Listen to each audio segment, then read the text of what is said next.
नमो भगवते वासुदेवाय. तर आपण श्रीमद भागवत महापुराण पाहत आहोत आणि त्यातील आपला 9वा स्कंद. 9व्या स्कंदातील अध्याय 16. 16व्या अध्यायामध्ये आपण परशुरामांच्याकडून क्षत्रियांचा संहार आणि विश्वामित्रांच्या वंशाची कथा पाहणार आहोत. तर श्री शुकाचार्य म्हणतात, परीक्षिता, आपल्या प्रीत्याने दिलेल्या या शिक्षेचा भगवान परशुरामांनी जशी आपली आज्ञा म्हणून स्वीकार केला. त्यानंतर 1 वर्षपर्यंत तीर्थयात्रा करून ते आपल्या आश्रमात परत आले. एकदा रेणुका गंगेवर गेली होती. गंधर्वराज चित्ररथ कमलपुष्पांची माळ घालून अप्सरांसह विहार करीत आहेत असे तिने तेथे पाहिले. ती पाणी आणण्यासाठी नदीवर गेली होती, परंतु तेथे जलक्रीडा करीत असलेल्या गंधर्वाला उत्कंठेने पाहू लागल्यामुळे हवनाच्या वेळेला तिला विसर पडला. हवनाची वेळ टळून गेली असे पाहून ती महर्षी जमदग्नींनी शाप देतील असे वाटून भयभीत झाली. लगेच येऊन पाण्याचा कलश महर्षींच्या समोर ठेवून ती हात जोडून उभी राहिली. पत्नीचा मानसिक व्याभिचार जाणून जमदग्नी क्रोधाने म्हणाले, पुत्रांनो, या पापिनीला ठार करा. परंतु त्यांनी तसे केले नाही.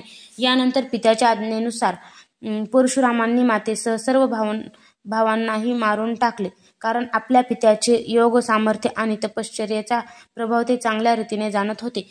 या कृत्यामुळे सत्यवती नंदन जमदग्नी प्रसन्न झाले आणि म्हणाले, पुत्रा, तुझी इच्छा असेल तो वर माग. परशुराम म्हणाले, तात, माझी आई आणि सर्व बंधू जिवंत होत, तसेच मी त्यांना मारले होते याची त्यांना आठवण न उरो. परशुरामांनी असे म्हणताच झोपेतून उठावे, त्याप्रमाणे सगळे सहजासहजी सुखरूप उठून बसले. परशुरामांनी आपल्या पित्याचे तपोबल जाणूनच आपल्या नातलगांचा वध केला होता. परीक्षिता, सहस्त्रार्जुनाचे जे पुत्र परशुरामाकडून हार खाऊन पळून गेले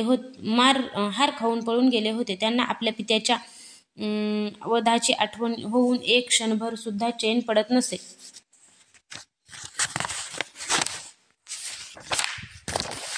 एके दिवशी परशुराम आपल्या भावांसह आश्रमांच्या बाहेर वनामध्ये गेले होते.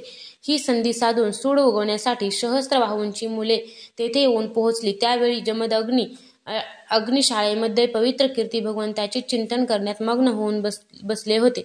त्याच वेळी त्या पाप्यांनी त्यांना मारले.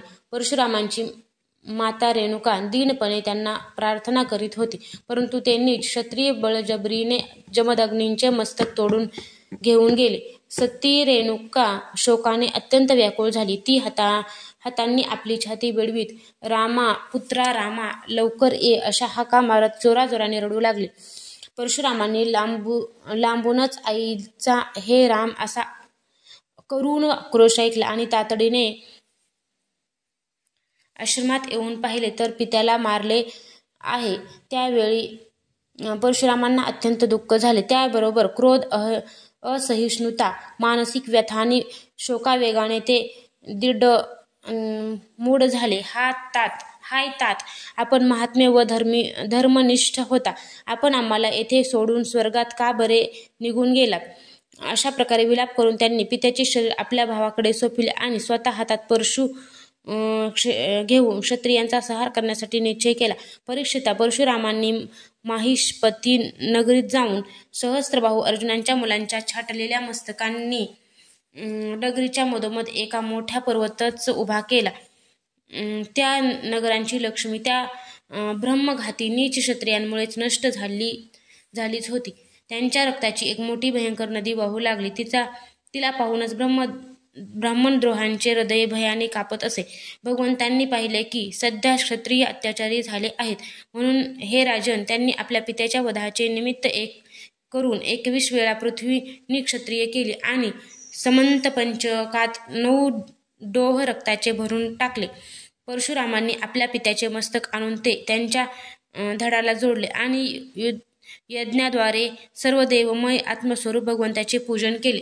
यज्ञामध्ये त्यांनी पूर्व दिशा होत्याला, दक्षिण दिशा ब्रह्मदेवाला, पश्चिम दिशा अध्वर्यूला आणि उत्तर दिशा सामगान करणाऱ्या उद्गात्याला दिली. तसेच अग्नेय इत्यादी उपदिशा ऋत्विजांना दिल्या. कश्यपांना मध्यभूमी दिली. उपद्रष्ट्याला आर्यावर्त दिले आणि दुसऱ्या सदस्याला राहिलेले भूभाग दिले. त्यानंतर यज्ञांचे शेवटचे स्नान करून ते सर्व पापांतून मुक्त झाले आणि ब्रह्मनदी सरस्वतीच्या तटावर ढग नसणाऱ्या आकाशातील सूर्याप्रमाणे शोभू लागले. महर्षी जमदग्नींना स्मृतिरूप शरीराची प्राप्ती झाली. परशुरामांकडून सन्मानित होऊन ते सप्तर्षींच्या मंडळात 7वे ऋषी झाले. परीक्षिता, कमललोचन, जमदग्नीनंदन भगवान परशुराम पुढील मन्वंतरामध्ये सप्तर्षींच्या मंडळात राहून वेदांचा विस्तार करतील. ते आज सुद्धा कोणालाही शासन करण्याचा विचार न करता शांत चित्ताने महेंद्र पर्वतावर निवास करीत आहेत. तेथे सिद्ध गंधर्व आणि चारण त्यांच्या चरित्रांचे मधुर स्वरात गायन करीत असतात. सर्वशक्तिमान विश्वात्मा भगवान श्रीहरींनी अशा प्रकारे भृगुवंशामध्ये अवतार घेऊन पृथ्वीला भारभूत झालेल्या राजांचा अनेक वेळा वध केला. प्रज्वलित अग्नीप्रमाणे परम तेजस्वी विश्वामित्र गाधीचे पुत्र झाले. त्यांनी आपल्या तपोबलाने क्षत्रियत्वाचा त्याग करून ब्रह्मतेज प्राप्त करून घेतले. परीक्षिता, विश्वामित्रांना 100 पुत्र होते. त्यापैकी मधल्या पुत्राचे नाव मधुच्छंद होते, म्हणून सर्व पुत्र मधुच्छंद या नावानेच प्रसिद्ध झाले.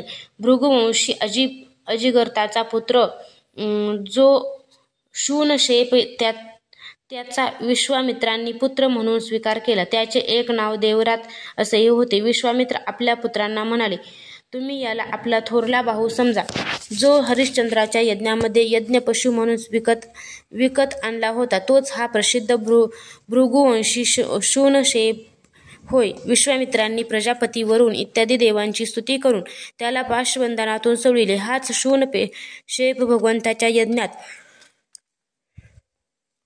देवांनी विश्वामित्रांना दिला होता, म्हणून देवैरात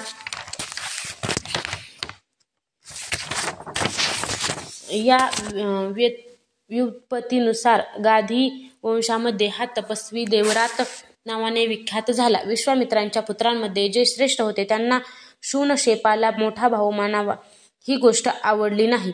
यावर विश्वामित्रांनी रागावून त्यांना शाप दिला की, दुष्टांनो, तुम्ही म्लेच्छ व्हा. अशा प्रकारे जेव्हा 49 भाऊ म्लेच्छ झाले तेव्हा विश्वामित्रांचा मधला मुलगा मधुच्छंद आपल्या लहान 50 भावांसह म्हणाला की, तात, आपण आम्हाला जी आज्ञा कराल तिचे पालन करण्यास आम्ही तयार आहोत. असे म्हणून मधुच्छंदाने मंत्रदृष्ट्या शूनशेपाला मोठा भाऊ म्हणून स्वीकारले आणि म्हटले, आम्ही सर्व तुझे लहान भाऊ आहोत. तेव्हा विश्वामित्र आपल्या या आज्ञाधारक मुलांना म्हणाले, तुम्ही माझे म्हणणे ऐकून माझ्या सन्मानांचे रक्षण केले म्हणून तुमच्यासारखे सुपुत्र प्राप्त होऊन मी धन्य झालो आहे. मी तुम्हाला आशीर्वाद देतो की तुम्हाला सुद्धा सुपुत्र प्राप्त होतील.